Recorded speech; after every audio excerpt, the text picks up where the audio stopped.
hoy vamos a hablar a fondo de este órgano tan importante para nuestra vida y las afectaciones que puede sufrir. Por eso recibimos ya mismo al doctor Carlos Hernán Mejía, nefrólogo, experto en todas las afectaciones del riñón. Doctor Mejía, buena energía, bienvenido. Bueno, doctor Carlos Hernán, deme la buena energía. buena energía para Danielita. Buena Ahora sí, energía. buena energía. Muchas Doc. ¿Cómo estás? Muy bien, muy bien. Muchas gracias por la invitación. Y de verdad que ese es un tema maravilloso. Y a raíz que la semana anterior se celebró el Día Mundial del Riñón. Así es. Esa es una celebración que se viene haciendo desde el año 2006 y es con el objetivo de recordarle tanto a los profesionales de la salud como a la comunidad en general este órgano y qué hay que hacer con él. Muy bien, doctor Carlos Hernán, pues empecemos entonces diciendo cuáles son esas afecciones más comunes a los riñones, esas enfermedades más comunes y cuáles son esos factores que las desencadenan. Bueno, es amplia la pregunta, pero vamos a tratar de agruparlas. Como veíamos ahorita al doctor, una de las enfermedades del riñón son las asociadas a otras patologías crónicas, como es la hipertensión, la diabetes, la obesidad, el uso continuo de medicamentos como los antiinflamatorios no esteroideos. Ellos tienen un tipo de enfermedad. Ese tipo de enfermedad se caracteriza por una pérdida progresiva de la función renal hasta que el riñoncito se daña en su totalidad y terminamos con diálisis. Esa es una condición. Dos, están las inflamatorias, en las cuales el sistema inmune de novo o el sistema inmune asociado a algo ambiental o a algo que lo desencadena, otra enfermedad, ataca el riñón. En ese caso tenemos el lupus, las enfermedades reumatológicas como la artritis reumatoide, las enfermedades, las glomerulonefritis, que son entidades que atacan el riñón y lo pueden dañar de una manera muy rápida o de manera lenta. Doctor, pero vamos una por una, porque esto está muy interesante y creo que, como tú lo decías, es muy amplio el tema y las afectaciones. Uno generalmente escucha diálisis, falla renal y de ahí para allá uno desconoce mucho de las diferentes afectaciones. Devolvámonos un momento a la primera y hablemos porque mencionaste algo muy importante que yo creo que uno se lo ha escuchado casi a todo el mundo y es, no, yo no me puedo tomar tanta pasta porque me daño los riñones o yo no puedo consumir tal alimento o tal bebida porque me daña los riñones. Empecemos por la alimentación. ¿Qué tipo de alimentos pueden generar fallas o condiciones específicas en nuestros riñones? Bueno, realmente todo parte de una susceptibilidad, como en todo en medicina. Si yo tengo un compromiso genético que me facilita el desarrollo de la enfermedad, si tengo historia familiar, o si ya tengo algo que llamamos una modificación epigenética. ¿Qué es eso? Que mi conducta genética, mi herencia cambia por exposición. Lo más característico es que yo me vuelva obeso o que yo empiece a tener un consumo exagerado de grasas, azúcares, aceites y me vuelva diabético. ¿Esto pasa cuando hay una falla? Entonces, esto empieza desde la infancia, cuando tenemos mala alimentación, cuando tenemos ganancia de peso no presupuestada, cuando hacemos actividades y nos deshidratamos permanentemente, no tomamos suficiente líquido. Todo eso va haciendo un terreno de cultivo. Y a medida que vamos avanzando en edad, entonces se nos presentan condiciones ya manifiestas, ¿cierto? Apareció la hipertensión. La dieta como tal tiene un factor muy importante sobre el riñón ya enfermo, porque la dieta, especialmente la dieta alta en proteínas animales, el consumo exagerado de proteínas animales o el contenido exagerado de azúcar le produce al riñón una situación que llama hiperfiltración. ¿Qué es la hiperfiltración? Es un exceso de trabajo.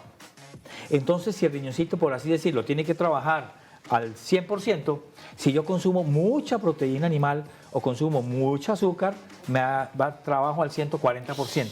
Wow. Si yo hago trabajar a mi riñón muy rápido, pues voy a tener una pérdida renal más rápida porque mi riñón va a entrar en fatiga. Esa es una posibilidad. Por lo tanto, pues obviamente la primera recomendación es una dieta sana dentro de los lineamientos normales de la alimentación sin excesos para conservar el peso. Pero si yo soy sano y no tengo ninguna otra cosa, la dieta no me va a producir falla renal. Okay. Claro. ¿Sí? Lo que sí me puede producir la falla renal es, digamos, la hipertensión o la diabetes. Y para eso, para el tratamiento de la hipertensión o la diabetes, sí tenemos que tener una dieta especial porque disminuir el consumo de sodio ayuda a que el riñón trabaje mejor. disminuir el consumo de grasas saturadas, mejora que el riñón tenga menos aterosclerosis, porque también le da aterosclerosis como le da a cualquier otro órgano. Y que esas sí son condiciones genéticas, ¿no, Doc? Tanto hipertensión como diabetes. Tienen una base muy importante en genética. Claro. Hoy en día, mire, hoy en día el 30% de la población adulta mayor de 18 años es hipertensa a nivel mundial. Increíble, ¿no? Y cerca del 7 al 8% en promedio son diabéticos. ¿Eso qué significa? Como tú lo mencionabas ahorita, Daniela, de todo este montón de personas del mundo, 8.000 y más de millones que tenemos, no solamente el 10%, ya hay estudios que muestran que en países el 16% de la población tiene enfermedad renal. Porque cada vez somos más hipertensos, cada vez somos más diabéticos y lo que es peor, cada vez nos automedicamos más. Cada vez vamos a los supermercados y encontramos los medicamentos over the counter, ibuprofeno y demás, todos los medicamentos antiinflamatorios, y las personas tenemos la tendencia a tratarnos nosotros. Automedicarnos. Tenemos la tendencia a no tomar agua. Nos gusta el agua, pero con sabor. O sea, con sabor, con azúcar. Agua azucarada, agua saborizada. Correcto, la gaseosa, el jugo. Y todo esto tiene unas cargas importantes de azúcar que en última se transforman en el peso del paciente y más sobrefiltración para el riñón. El mecanismo de hiperfiltración es la causa por la cual el riñón sigue empeorando y se pierde. Se va deteriorando. Y la segunda causa es la deshidratación crónica. Cuando un paciente o un trabajador está sometido a altas temperaturas, digamos, corteros de caña que no se hidratan, trabajadores de la metalúrgica, de la siderúrgica, de las manufacturas, donde están sometidos a altas temperaturas en producción, y estas personas no toman líquido suficiente, hay una deshidratación crónica, y esa deshidratación crónica es un factor que hace que el riñón sea susceptible a falla renal. Doc, Pues ahí yo creo que hay unos mitos enormes y unas dudas que este es el momento perfecto para aclarar en algo muy importante para el funcionamiento de los riñones que usted lo está mencionando, y es la hidratación.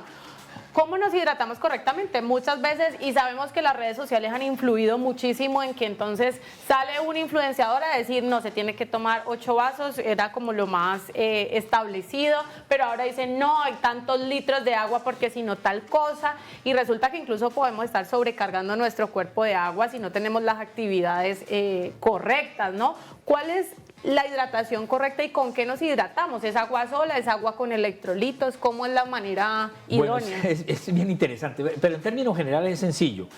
El ser humano necesita agua sola, agua de la llave. La hidratación, la cantidad de la hidratación depende de la temperatura externa de la ciudad. Ejemplo, no es lo mismo la necesidad hídrica en Bogotá, donde yo tengo una transpiración menor, que Cali, que tiene una transpiración más alta, o en Magdalena Medio, Barranquilla, que necesitas tomar muchísimo líquido. Cierto que la humedad y la transpiración es muy alta. 2, si tú estás haciendo actividad física, trotando, allí necesitas reponer agua y electrolitos, porque tú estás sudando y a través del sudor pierdes electrolitos. Y si ya tienes una condición de enfermedad, diarrea, vómito y demás, indudablemente es agua con electrolitos. Pero en el día normal es agua. Somos una máquina que necesitamos agua. ¿Agua para qué? Agua para diluir lo que estamos comiendo. Mire, cuando nosotros comemos, el hígado traduce esto en algún tipo de cosas, el riñón bota el exceso, pero haga de cuenta que va a botar el exceso ¿en qué? En la orina, en el volumen de orina. Entonces, si usted se toma 50 centímetros, pues la orina va a ser poquita y todo va a ir tan concentrado que corres el riesgo de hacer un cálculo renal porque estás tomando muy poco líquido. Claro. Si tú tomas más líquido, pues vas a tener más opción de diluir. Obviamente esto en condiciones sanas. Si yo soy un paciente con falla cardíaca, no me puedo tomar un montón de agua porque me voy a hinchar. Si soy un paciente cirrótico, tampoco. Pero en condiciones sanas, para la mayoría de personas que nos están viendo, el consumo de líquido es necesario. ¿Cuánto? Por la temperatura de Cali no están mal los 8 vasos, que son aproximadamente 2 litros. 2 litros de agua. 2 litros diarios.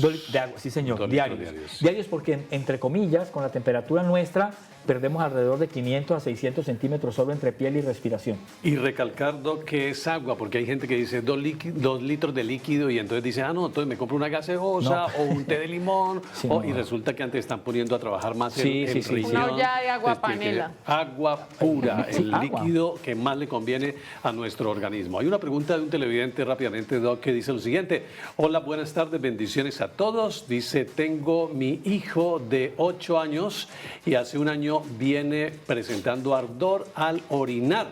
Por esto se pueden afectar sus riñones. Muchas gracias por su respuesta, Doc. Bueno, poco probable. A ver, el sistema urinario está dividido en 2 partes. Los riñoncitos, que están altos en la espalda, arriba, cerca a, a las costillas, y la vía urinaria, que termina en la vejiga y después un tubito que se llama uretra. Este ardor para orinar en general es por la uretra, o sea, es la parte urinaria baja, y se asocia más a inflamaciones o infecciones de la vía urinaria baja que rara vez comprometen la parte renal. Pero habría que mirar si ese ardor que la niña tiene es una manifestación de una estrechez de ese tubito, y eso sí, si el tubito está estrecho, aumentan las presiones de la orina hacia arriba y puede lastimar el riñón. O sea, el ardor y la infección no es la causa común de daño renal, pero claro, si hay estrechez en la uretra y eso produce estos síntomas, si hay una normalidad en la vejiga, allí sí podemos tener un factor para enfermedad renal. Bueno, Doc, tenemos más preguntas. Le quiero recordar que en nuestras tardes del sol, los martes de salud, tenemos consulta abierta para que nuestros televidentes aprovechen a los expertos y tengan esa primera luz. Y por supuesto, como lo resaltaba Mauro al inicio del programa, no es que esto reemplace la consulta médica, no señor, deben de ir donde el profesional que corresponde, pero aquí estamos para aclarar dudas y para informarnos y aprender juntos. Nuestra televidente Rosa Cristina nos dice: buenas tardes, excelente tema. Mi pregunta es: ¿qué hay de cierto en que la metformina, ¿sí?, y la atorvastatina, ese nombre tan raro, atorvastatina, dañan los riñones? ¿Qué dice usted, doctor? Bueno, ahí hay un mito con la metformina. La metformina es un medicamento hipoglicemiante, o sea, antidiabético. Es el primerito que utilizamos para tratar los pacientes diabéticos, especialmente los obesos, con muy buenos resultados. Pero la metformina tiene un metabolismo y elimina uno de sus desechos a través del riñón. Entonces, no es que la metformina per se dañe el riñón, sino que a medida que la función renal va bajando, ya no podemos usar metformina porque ese metabolito, ese desecho de esa pastilla que se bota por el riñón, se acumula. Y tiene un efecto adverso muy delicado que se llama acidosis láctica, acidosis fórmica. Entonces no podemos nosotros llevar a este paciente a que sufra una acidosis como efecto secundario del uso de la metformina. Por eso, cuando la función renal es menor del 30%, se prohíbe el uso de metformina. No porque dañe el riñón, sino porque acumula este metabolito y entonces tenemos el riesgo con él. La atorvastatina en general es muy segura, pero hay que tener cuidado que no la mezclen, que no la combinen con gemfibrosilo, de la manera que utilizan para los pacientes que sufren de colesterol y triglicéridos, porque la combinación de los dos sí puede llevar a una lesión muscular y la lesión muscular llevar a daño renal, que es muy importante el tema de lesión muscular en los atletas. Sí. Hemos tenido personas que hacen daño renal por exceso de spinning, porque todo tiene que ser regulado. Entonces las personas se van a un gimnasio, allá obviamente hay personas expertas en ejercicio, no hay nefrólogos, eso es claro. Entonces el del ejercicio le dice: súbete y haz 40 minutos, y la persona dice: soy un macho, hago 2 horas y media, y resulta que hace una lesión muscular, acumula tejido muscular de enzimas musculares y dañan los riñoncitos, que a veces es de tipo crónico agudo y otras veces se quedan así. Como dicen, doctor, todo en exceso es malo, hay que medirse, porque no por ser actividad física debemos de abusar. Usted ahorita hacía un gesto que es muy común cuando uno dice: posiblemente me duelen los riñones, y es tocarse acá la espalda, doc. Sí. Vico también le preguntaba ahora en su consulta al doctor que se le estaban inflamando los pies, que sentía una cosa, la otra. ¿Cómo podemos identificar o cuáles son los síntomas más predominantes para darnos cuenta de que posiblemente estemos presentando un problema en los riñones? Daniel, has hecho la pregunta del $1.000.000. Mira, el tema es que los riñones son asintomáticos. Claro. No producen bulla.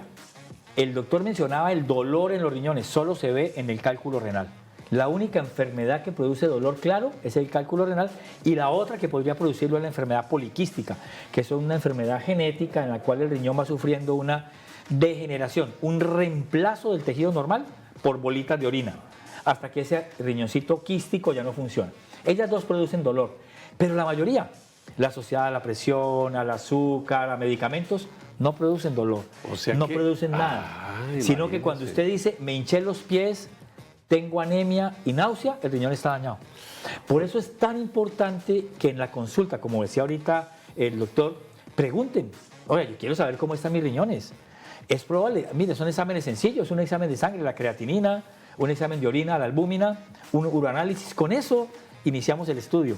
Pero si no lo hacemos, a ojo no vamos a poder. Sí, porque si no hay síntomas, Doc, pues Es alguien me asintomático. preguntaba antes de llegar al programa que si era cierto, Doc, que el riñón puede perder hasta un 90% de su funcionamiento y la persona no tiene síntomas. Sí, señor, muy silenciosamente. Mira, hemos encontrado personas deportistas, hay jugadores de fútbol que terminan un partido y les da dolor de cabeza y se les encuentra la presión alta y cuando vamos a examinarlos, creatina de 3 y 4, que ya es una creatina muy alta, completamente asintomáticos. La enfermedad renal es una enfermedad democrática, porque la enfermedad renal le da a todo el mundo. ¿Cómo es eso? O sea, tiene un nivel de No equidad juzga. impresionante, no juzga a nadie y le da a todos, a ricos y a pobres.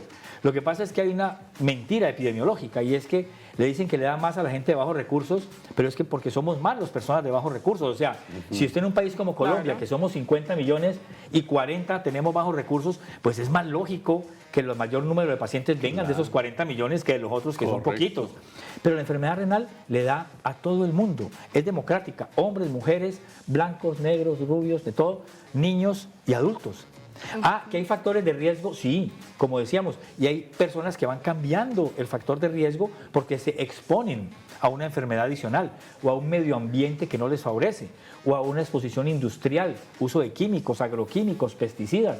Todo eso afecta al riñón.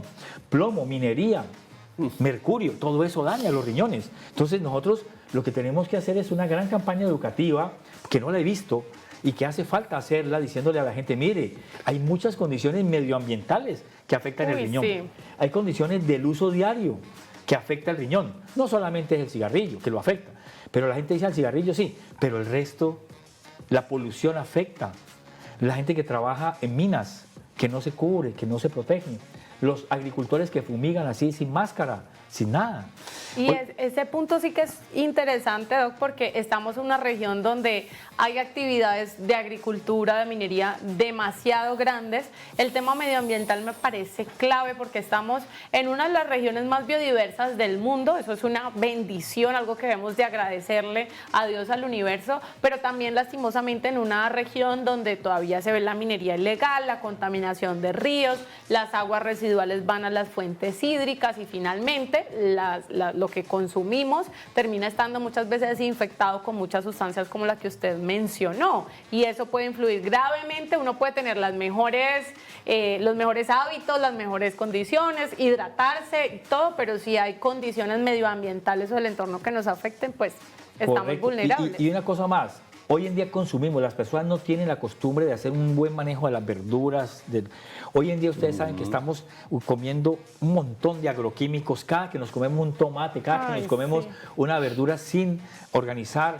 Usted nada más coge un tomate, a veces lo limpia uno y sale una cosa blanca de todo el montón de fumigantes, se acumula. Todo eso son sustancias que no son adecuadas para el organismo y que nos pueden producir daño, no solamente en el riñón, sino eso que mencionábamos, modifica nuestro comportamiento genético. Y cuando nos modificamos allí, en este modelo epigenético, nosotros tenemos más tendencia a desarrollar enfermedades, como esta que estamos hablando hoy. O sea, yo diría, estamos en una condición social de riesgo. Hay unas enfermedades asociadas, específicamente hace pocos años salió la nefropatía asociada a los agricultores, o mal llamada mesoamericana, pero es una enfermedad propia de los agricultores, que antes no teníamos, ahora ya la tenemos. Por los pesticidas. Por los pesticidas, por los agroquímicos, Claro. ¿cierto? Nosotros tenemos asociaciones de enfermedades renales a la raza. Hay más frecuencia de cierto tipo de glomerulopatías en razas negras y no en raza... Como la hipertensión. No, la hipertensión es un daño, pero además enfermedad inflamatoria renal más común por tipo genético Por genético, claro. y un tipo de hipertensión especial. Entonces, nosotros tenemos que considerar todo eso. Pero toda esta base, yo siento que nos hace falta algo, y es muy bueno este tipo de programas, nos hace falta llegarle a la ciudadanía de manera consistente, con educación, o idealmente fuera constante, que nosotros tuviéramos contacto constantemente con temas de salud. Hace falta mucha información, Doc. Sí, Muchísima, mucha información. claro. Mira, la deshidratación crónica es un factor de riesgo que tenemos que intervenir. Así no haya estudio concluyente que diga eso es la causa, no, pero hay que tener presente que estar en una deshidratación crónica modifica el organismo y nos hace susceptibles a... Doc, ¿es posible regenerar la función de la función renal en su etapa inicial o no? Oye, ustedes están haciendo unas preguntas bastante complejas, pero vamos a intentar respondértelas. Hay estudios de sí y de no. El riñón se daña por un mecanismo, como decíamos, de filtración exagerada y va produciendo algo que se llama fibrosis. La fibrosis es como una cicatriz, que cuando tú te raspas la piel te queda la rayita. En el riñón se va haciendo cicatrización. El proceso de cicatrización establecido no es reversible, porque ya es una cicatriz. Claro, ya Pero queda. si yo cojo el paciente obeso, hipertenso, diabético, y yo lo intervengo de manera temprana en ese estado donde el riñón está hiperfuncionando y no ha desarrollado esa cicatriz, sí. Hay estudios que muestran que hay reversión de enfermedad renal en este tipo de pacientes, porque estamos interviniendo. Y hoy en día hay unos nuevos medicamentos que están saliendo que ya muestran mejoría de la inflamación y estamos logrando tener cierta reversión. O sea, el hecho de que no tenga enfermedad renal no significa ni diálisis ni muerte. Significa que nosotros tenemos que trabajar más, pero lo ideal es que trabajemos antes en prevención de obesidad, en prevención de hábitos, vida saludable, actividad física, consumo de líquidos, no hábitos, no exposiciones ambientales. Claro, así la población va a estar más sana. Eso es lo que tenemos que hacer, promoción de la salud. Si ya nos cogemos al paciente con lesión, hay que intervenirlo, pero hay opciones. Pero tienen que preguntarle al médico intencionalmente, Claro. ¿cómo estaré yo en esto? Así como antes, yo me acuerdo que hace mucho tiempo nos decían que teníamos que medirnos el colesterol. Y la Ay, gente iba al sí. médico y le decía a uno, doctor, ¿cómo tendré mi colesterol? Y la hemoglobina, Sí, y la hemoglobina. que era que se revisara a ver si tenía anemia y si tenía el colesterol Correcto. alto. Y la gente preguntaba, ahorita nosotros debíamos decirle, doctor, ¿y mis riñones cómo van? Sí. ¿Cierto? Independientemente, Claro. porque es que también es mi deber como paciente estar pendiente de eso. Sobre todo, porque hay muchos síntomas asociados a la enfermedad renal, perdón, muchos signos que no son sintomáticos. La anemia. Regularmente. La anemia se asocia a la enfermedad renal, pero no da síntomas hasta que está muy avanzado. Exactamente, y como no da síntomas no nos damos cuenta y ya cuando ya estamos graves o tenemos ya los dolores que no aguantamos, entonces ahí sí vamos. Pero en este caso no sentimos dolores, entonces dejamos que vaya progresando. Doc, permítanme un instante porque hay muchas preguntas de los televidentes. Esta dice, buenas tardes del Sol. Dice, una consulta, mi mamá le hacen diálisis ya hace 2 años, y ella tiene dice la fístula, pero se le baja la presión y está muy delgada. ¿Qué se le podría dar de alimentación para que no le vaya a dar anemia? Gracias, Doc. Oh, bueno, es una pregunta también, aquí hoy en día estamos en reto. Bueno, la anemia forma parte de las complicaciones de la enfermedad renal crónica, porque el riñón no solamente sirve para eliminar toxinas, el riñón también es el órgano que regula la producción de glóbulos rojos a través de un mecanismo que es producir una hormona que se llama la eritropoyetina o el factor de hipoxia, que estaríamos entrando en detalles complejos para explicar, pero veamos que falta la hormona eritropoyetina en los pacientes que tienen falla renal. Por lo tanto, aparece la anemia. O sea que el tratamiento de la anemia en la enfermedad renal es tener unos muy buenos niveles de hierro y utilizar suplementariamente la hormona que nos falta. Dos, la enfermedad renal es una enfermedad que puede producir algo que se llama síndrome de desgaste proteico, y es que las personas se van perdiendo peso por varias razones, porque a la gente le dicen, haga dieta para que no se le dañe el riñón. Entonces la gente deja de comer, y más cuando están en diálisis, y la gente va perdiendo peso. La enfermedad renal es inflamatoria y va perdiendo peso. Entonces hay suplementación adecuada para esto, lo hacen las nutricionistas con todo el criterio. Hay suplementos, no voy a mencionar los nombres porque hay varios, y hay varios que se puede, con la nutricionista de la unidad renal, que le formule, le prescriba un suplemento. Ojo, es suplementación, no reemplazo. Quiere decir que tiene que seguir desayunando, almorzando y cenando y tomándose el suplemento Como debe para ser. que mejore el componente nutricional. Y para los oyentes, para los televidentes que no saben, una fístula es una cirugía que se hace para unir una vena y una arteria y a través de allí sacar sangre para la máquina de diálisis. Es un procedimiento quirúrgico que se utiliza para mantener el flujo sanguíneo en las diálisis. Entonces, si se le baja la presión, bueno, hay que hablar con el médico de la sala, el nefrólogo, si le está bajando la presión para que le ajuste el manejo, ya sea que le quite el manejo antihipertensivo si lo tiene, o que le maneje hormonalmente la presión, que también se puede hacer. Pero eso es, digamos, en resumen. Muy bien. Bueno, doctor, muchísimas gracias por haber estado con nosotros hoy aquí en Tardes del Sol, aclarando mucho acerca de las enfermedades renales. Estaremos entrando más en detalle ahora con otro médico especializado, así que vamos a hacer una pausa. Pero antes, buena energía, Doc. Muchas Buena gracias. energía, Muchas gracias, Doc, y buena muchas energía, Daniela. gracias. Nos ha Con quedado mucho muy gusto. claro el tema y además de cómo debemos cuidar nuestros riñones, qué órgano tan importante. No le damos tanto amor, pensamos mucho en el corazón, en el cerebro y los riñones. riñones donde los Así dejan. es. Además, el doctor habla con un amor, usted lo escuchó, Mauro, Sí. los riñoncitos, dice él. Hay Claro, que es que tratarlos con amor. Hay que amar con todos los riñones. Eso me gusta, muy bien. Bueno, un internista estará con nosotros en breve aquí en las tardes del Sol. Ya regresamos.